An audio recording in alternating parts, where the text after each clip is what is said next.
अगला टॉपिक क्या है, geometrical interpretation of indefinite integral. अब जैसे ज्योमेट्री का मतलब क्या होता है कि जैसे हम लोग जैसे एक्स और वाई का देखेंगे, जैसे पैराबोला हो गया, हाइपरबोला हो गया, इलिप्स हो गया, ये सब ये ज्योमेट्रिकल इंटरप्रिटेशन में आते हैं, है कि नहीं, ज्योमेट्रिकल में आते हैं। जैसे मैंने एक फंक्शन ले लिया F X is equal to X, जैसे मैं एक फंक्शन ले लिया F X is equal to X, ठीक है। तो मैंने इसका क्या किया, इसका भी मैंने क्या किया कि ये y लिखा है, ये क्या लिखा है, y लिखा है, सिंपल सा y लिखा है। लेकिन मैं इस y को मैं इंटीग्रेशन करना चाहता हूं, इस y को इंटीग्रेशन करना चाहता हूं, तो क्या हो जाएगा, integration y into d x, तो क्या हो जाएगा, ये आ जाएगा x इंटू डी एक्स। अच्छा, सो मैं इसका इंटीग्रेशन करना चाहता हूं तो क्या हो जाएगा, देखो जैसे हमने देखा है कि अगर मैं x लिखा है इसका इंटीग्रेशन करना चाहता हूं तो क्या होता है, पावर में क्या है 1 है, ठीक है। तो इसका इंटीग्रेशन क्या हो जाएगा, ये हो जाएगा x 1 प्लस 1, जो पावर में जो पावर आई है ना आप लास्ट में इससे डिवाइड कर दो 1 प्लस 1 से, इज इक्वल इधर लिख दो प्लस c, तो ये हो गया x square divide by 2 plus c, simple सा इसका इंटीग्रेशन ये हो गया। तो अगर मैं इसका इंटीग्रेशन करूंगा तो क्या आ जाएगा, x square divide by 2 plus C. अब अपने पास क्या आ गया, आप अपने पास आ गया एक y1 फंक्शन आ गया। अब ये देखो, अगर ये y1 है तो x square plus x square divide by 2 plus C, ये तो एक कांस्टेंट है, ये क्या है, एक कांस्टेंट है कि नहीं, और एक ये पैरामीटर है। जैसे फिर से मैंने c की वैल्यू चेंज किया, y1 is equal to X square divide by 2।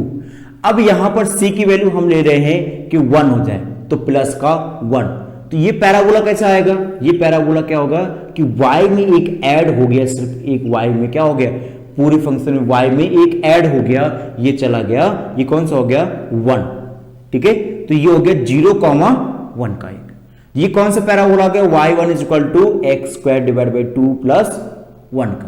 अगर मैंने c की वैल्यू 2 ले लिया तो y1 इज इक्वल टू क्या आ जाएगा, x square divide by 2 plus का 2, और ये पैराबोला कहां से आएगा, ये पैराबोला यहां पर से आता जाएगा।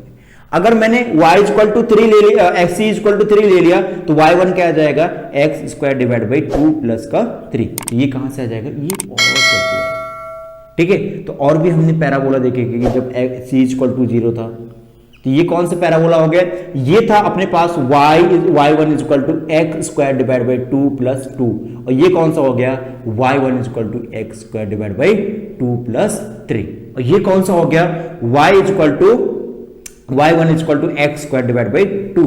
अब ये कौन सा पैराबोला हो गई, ये कौन से हो गए, y1 is equal to X square divide by 2 minus का 1, और ये कौन सा हो गया, है कि नहीं, तो ये कौन सा हो गया, y1 is equal to X square minus X square divide by 2 minus 2, है कि नहीं। लेकिन आप ये देख रहे होगे ये ये क्या है, ये कर्व सेम है, किसके, ये पैराबोला ही है, लेकिन हम जैसे जैसे c की वैल्यू चेंज करते जा रहे हैं वो कर्व क्या होता जा रहा है, शिफ्ट होते जा रहे हैं, है कि नहीं, एक डिफरेंट कंडीशन में ये चेंज होते जा रहे हैं, है कि नहीं।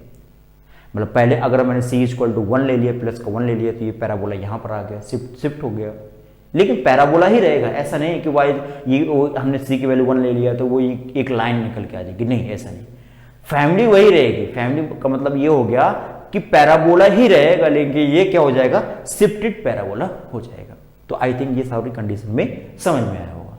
मतलब हो गया कि जो भी y1 आएगा, suppose x square divide by 2 plus C, तो मैं इसको बोल सकता हूं कि c बिलोंग्स टू कोई भी नंबर का मतलब हो गया रियल नंबर हो गया।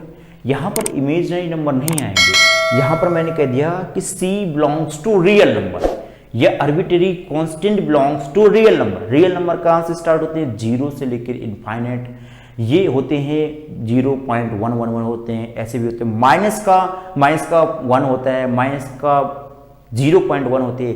मतलब अगर यहां पर कह सकते हैं रियल नंबर को डिफाइन करने की कोशिश करूं तो ये माइनस इनफाइनाइट से चालू होते हैं और ये प्लस के इनफाइनाइट तक जाते हैं, और ये ये माइनस का 0.1 भी हो सकता है, मतलब दशमलव भी हो सकते हैं, पॉइंट डेसिमल में भी हो सकते हैं। तो ये सी का इस तरीके से ये कोई भी वैल्यू, इसलिए हमने बोल दिया कि सी बिलोंग्स टू रियल नंबर।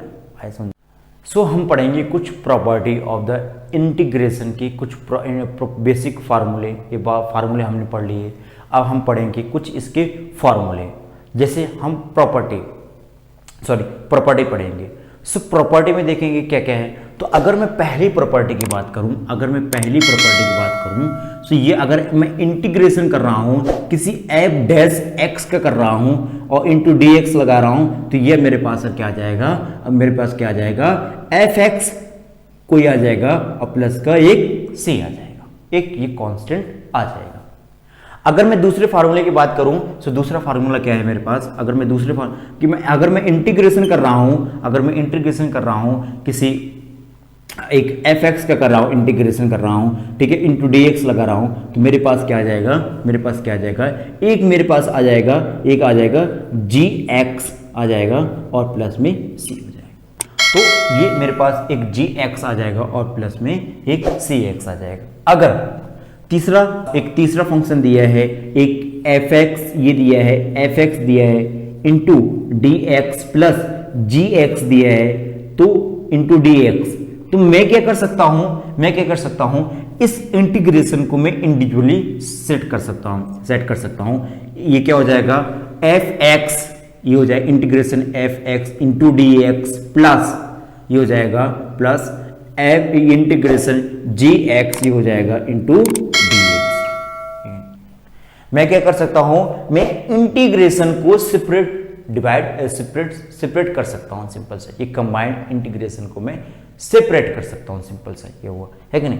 अगर चौथा देखो, अगर मेरे पास ऐसा लिखा है कि k इंटू एफ एक्स लिखा है, k into F x into d x लिखा है, और इसी का मैं इंटीग्रेशन करना चाहता हूं, तो मैं क्या करूंगा, कांस्टेंट को बाहर निकाल लूंगा और मैं एफ एक्स का इंटीग्रेशन कर दूंगा, लेकिन मैं क्या करूंगा, एफ एक्स का इंटीग्रेशन कर दूंगा, सिंपल सा। अगर मेरे पास बहुत सारे ऐसे दिए हैं, पांचवा देखो, पांचवी प्रॉपर्टी क्या कहते हैं, ये पांचवी प्रॉपर्टी ये कहते हैं कि अगर आपके पास k1 एफ एक्स वन दिया है into d x plus k1 हो गया, k2 F x two into d x दिया है, ठीक है, plus k3 F x three into d x, ऐसे इनफाइनाइट दिया है, ठीक है। तो आप क्या कर सकते हैं, ये इंटीग्रेशन को सेपरेट कर सकते हैं और कांस्टेंट को भी बाहर निकाल सकते हैं, into d x plus k2 F x two into d x plus k3 F x integration F x three into d x plus dot इस तरीके से, है कि नहीं। तो और इसमें हम लोग एक एग्जांपल ले सकते हैं, एक जैसे कि हमारे पास एक एग्जांपल हो जाएंगे, अगर जैसे यहाँ पर हमने बात किया कि अपने पास दिया है, जैसे कि सपोज इसमें दिया है, क्या दिया है कि अगर आपके पास एक्स स्क्वायर है, ठीक है, x square into d x है और इसका इंटीग्रेशन करना चाहते हैं, तो क्या आ जाएगा, x cube divide by 3 plus एक सी आ जाएगा इसका। अगर ये दिया है तो जैसे कि ये हो गया कि जैसे यही वाला फंक्शन हो गया, ऊपर वाला हो गया, तो यहाँ पर एक ये तो एफ एक्स हो गया ना, ये एफ एक्स हो गया, और ये जो तीसरा फंक्शन मिला, ये तीसरा फंक्शन मिला, ये क्या हो गया, एक जी एक्स हो गया, ये सिंपल सा क्या हो गया, एक जी एक्स हो गया। तो क्या ये दो डिफरेंट फंक्शन है कि नहीं है, ये कोई दूसरे फंक्शन, ये दूसरे फंक्शन है, ये डिफरेंट फंक्शन है कि नहीं।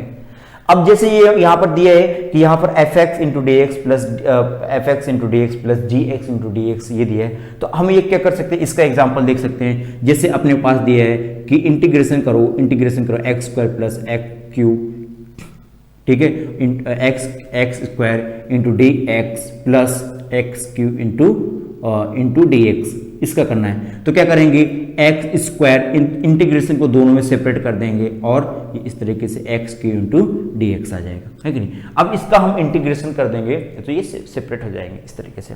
और इसमें देखते हैं, जैसे अपने पास ये फोर्थ वाले में क्या है, कि अगर अपने को ये दिया है कि 5 इंटू एक्स स्क्वायर और इंटू डी एक्स दिया है, तो हम इसको भी सेपरेट कर सकते हैं, इसको इक्विवेलेंट लिख सकते हैं कि ये हो जाएगा 5 into integration x square into dx का। तो अब मैंने क्या किया, कांस्टेंट को बाहर निकाल लिया इस तरीके से। ये बहुत सारे ऐसे, ये कुछ प्रॉपर्टी। तो पहली प्रॉपर्टी हो गई कि एफ डैश का अगर इंटीग्रेशन करेंगे तो ये आ जाएगा एफ एक्स क्या था, अगर आप इसका डिफरेंशिएशन करेंगे तो एक्स स्क्वायर ही मिलेगा आपको, और कांस्टेंट का तो डिफरेंशिएशन 0 होता ही है। और देखो यहाँ पर अगर एफ एक्स का इंटू डी एक्स करते हैं तो जी एक्स प्लस सी आता है। जैसे यहाँ पर हो गया एक्स स्क्वायर का एफ एक्स हो गया एफ स्क्वायर हो गई, और जो अगला फंक्शन आया वो जी आया, जी एक्स आया, जो कि एक्स क्यू डिवाइड बाई 3 हो गया। ये सिंपल सा है कि नहीं। और एक हो गया F x into d x का हो गया, F x into d x का हो गया। और ये इनको इंटीग्रेशन को सेपरेट करेंगे तो दोनों को सेपरेट कर सकते हैं। जैसे मैंने एग्जांपल ये दिया कि x square into d x plus x Q into d x, तो इन दोनों को सेपरेट कर सकते हैं आप सिंपल से इस तरीके से, है कि नहीं। तो अगर यहाँ पर केवल इस तरीके से ये सारे फंक्शन ऐसे, ये सारे, तो ये कुछ प्रॉपर्टी हो गई। ये कुछ प्रॉपर्टी हम इसका अगले लेक्चर में हम लोग इसके एप्लीकेशन का यूज करेंगे। Thank you.